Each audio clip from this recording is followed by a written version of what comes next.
देख रहे हैं हल्ला बोल टीवी और मैं हूं आपके साथ सुरभि। छात्रा की 7वीं मंजिल से गिरकर मौत मामले में पुलिस अब नार्को टेस्ट कराने जा रही है और क्या कुछ होने वाला है इसके बारे में और भी विस्तार से हमें बताएंगे हल्ला बोल टीवी के संपादक दीपक शर्मा। देखिए सुरभि, फुलवारी शरीफ थाना क्षेत्र के एम्स कोलंबर के पास कोचिंग गई एक छात्रा 7वीं मंजिल से गिरकर मार दी जाती है या मर जाती है जी। या तो उसने खुद छलांग लगाई तब ये सुसाइड है, और या तो उसे किसी ने फेंका। अगर उसने खुद भी छलांग लगाई तो किसी ने तो उसको इतना परेशान किया होगा कि उसको छलांग लगानी पड़ी जी। अब इस मामले में अभी तक पुलिस के हाथ खाली है।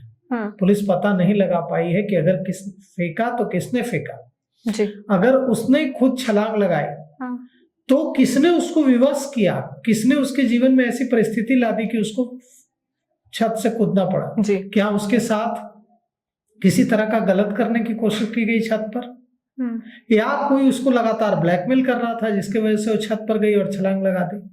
कुछ भी हो सकता है बिल्कुल। तो इस मामले में अब तक पुलिस इस बारे में गुनहगार का पता नहीं लगा पाई है और अब पुलिस नार्को टेस्ट का सहारा लेने जा रही है। जो सस्पेक्ट है, जो संदिग्ध है, उसका नार्को टेस्ट पुलिस करा सकती है और नार्को टेस्ट में पता चलेगा कि वो जो संदिग्ध है वो सच बोल रहा है या झूठ। कुछ दिनों पहले पुलिस ने रिक्रिएशन भी करवाया था। एक 3-4 पुतलों को 7वीं मंजिल के उसी फ्लोर से फेंका गया और देखा गया कि वो कैसे गिरता है, उसका एंगल गिरने का क्या है, ताकि पुलिस ये समझने की कोशिश कर रही थी कि छात्रा को किसी ने फेंका या खुद हो गई। अब इस मामले में पुलिस हर एंगल से जांच कर रही है क्योंकि पुलिस पर दबाव है कि इसका जल्द से जल्द इसका उत्तर पुलिस दे सके कि किसने फेंका, क्योंकि शंभू गर्ल्स हॉस्टल कांड में पहले ही पुलिस की बहुत फजीहत हो चुकी है। अब विपक्ष आज भी, राबड़ी देवी आज भी सदन में इसके बाहर बैनर पोस्टर लेकर खड़ी थी कि बेटियों के खिलाफ जो अपराध हो रहा है उसे रोकने में सरकार विफल हो रही है। तमाम विपक्ष की जो महिला सदस्य हैं विधान सभा और विधान परिषद में, वो भी खड़े थे उनके साथ जी। तो कुल मिलाकर के अब अगर इस मामले को जल्दी नहीं सुलझा पाती है पुलिस, तो पुलिस के ऊपर दबाव और बढ़ेगा जी। सिटी एसपी भानु प्रताप सिंह ने कहा है कि हम नार्को टेस्ट करने की अनुमति लेंगे अदालत से और नार्को टेस्ट कराएंगे जी। बिल्डिंग से गिरकर जो छात्रा की मौत हुई है, इसकी हर एंगल से पुलिस जांच में जुटी हुई है।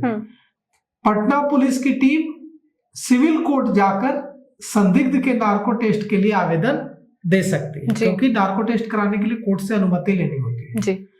पुलिस 2 दिन पहले ही डमी बॉडी को छत से फेंककर रिक्रिएशन सीन करा चुकी है और अब पुलिस को एफएसएल की रिपोर्ट का भी इंतजार है। इधर पप्पू यादव, सांसद पप्पू यादव, जिन्होंने जेल से जाते ही फुलवारी जाकर उस छात्रा के परिजनों से मुलाकात की थी, उन्होंने एक बड़ा खुलासा कर दिया है कि जहां जिस छत से फेंकी गई वो लड़की, वो छात्रा, वो वहां पर शराब की बोतलें और सिगरेट फेंके हुए थे, सिगरेट के पैकेट और शराब की बोतलें, मतलब उस छत का गलत तरीके से इस्तेमाल हो रहा था।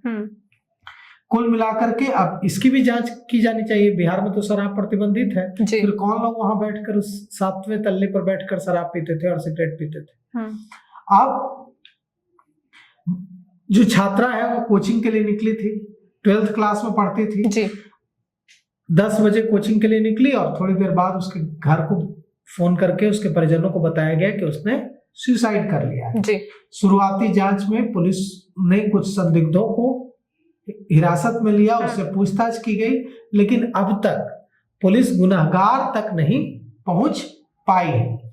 अब इस मामले में एफएसएल टीम का अहम रोल है। पुलिस को भरोसा है कि फोरेंसिक जांच में एफएसएल की टीम की रिपोर्ट से गुनहगार तक पहुंचने में मदद मिलेगी।